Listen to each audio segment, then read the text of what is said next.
ব্যাপারে আমি খুব স্পষ্ট বলতে চাই, মুখ্যমন্ত্রী মমতা বন্দ্যোপাধ্যায় নির্লজ্জ দ্বিচারিতা করছেন। 2001 সালে যখন বঙ্গারু লক্ষ্মণী টাকা নিয়েছিলেন এবং এফআইআর হয়েছিল, তখনও তো দোষ প্রমাণ হয়নি। তখন উনি দুর্নীতির কথা বলে ছেড়ে এসেছিলেন কেন তখন ইস্তফা দিয়ে এসেছিলেন? আজকে মনে হচ্ছে এফআইআর মানে অভিযোগ প্রমাণিত নয়, উনি দ্বিচারিতা করছেন। দুই, আমার ক্ষেত্রে কি হয়েছিল? আজকে উনি বলছেন রাজনৈতিক ভাবে অ্যারেস্ট করা হয়েছে, আমার ক্ষেত্রে অ্যারেস্ট করার সময় তখন ওনার মনে হয়নি? উনি নির্লজ্জ দ্বিচারিতা করছেন। দুই, আমার অনুরোধ, আমার দাবি, যাদের বিরুদ্ধে এফআইআর করা হয়েছে তারা প্রত্যেকে প্রভাবশালী, তাদের অবিলম্বে গ্রেফতার করে কাস্টডিতে নিয়ে তাদের বিরুদ্ধে তদন্ত চালাতে হবে। তার কারণ, যখন আমার জামিনের বিরোধিতা বিভিন্ন সময় করা হয়েছে, বলা হয়েছিল 1 মিনিটের জন্য ছাড়া যাবে না, আমি নাকি এত প্রভাবশালী, তাহলে এরা কেন বাইরে থাকবেন? হতে পারে না।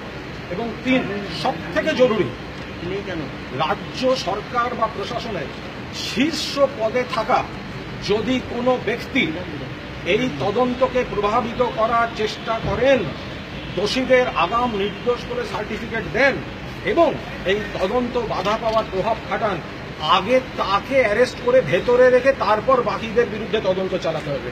যদি কেউ আগাম বলেন যে কোনো চিন্তা নেই তদন্ত সম্পর্কে, তার মানে তিনি প্রভাব খাটাচ্ছেন। দোষীদের আশ্রয় দেয়া, তথ্য প্রমাণ লোপাটে সাহায্য করা এবং তদন্তে প্রভাব খাটানোর অভিযোগে এরকম যদি কোনো ব্যক্তি থাকেন যিনি আগাম পদাধিকার বলে তদন্তকে প্রভাবিত করছেন, তাকে অ্যারেস্ট করে ভেতরে রেখে তারপর এই তদন্তের ভেতরে। তৃণমূলকে এখন কখন নামবে বলছে, এটা কেন কথা নামবে? কিসের জন্য কথা নামবে? যখন আমি অ্যারেস্ট হয়েছিলাম তখন তো বলেছিল law will take its own course, আইনের পথে চলবে। কটা মুখ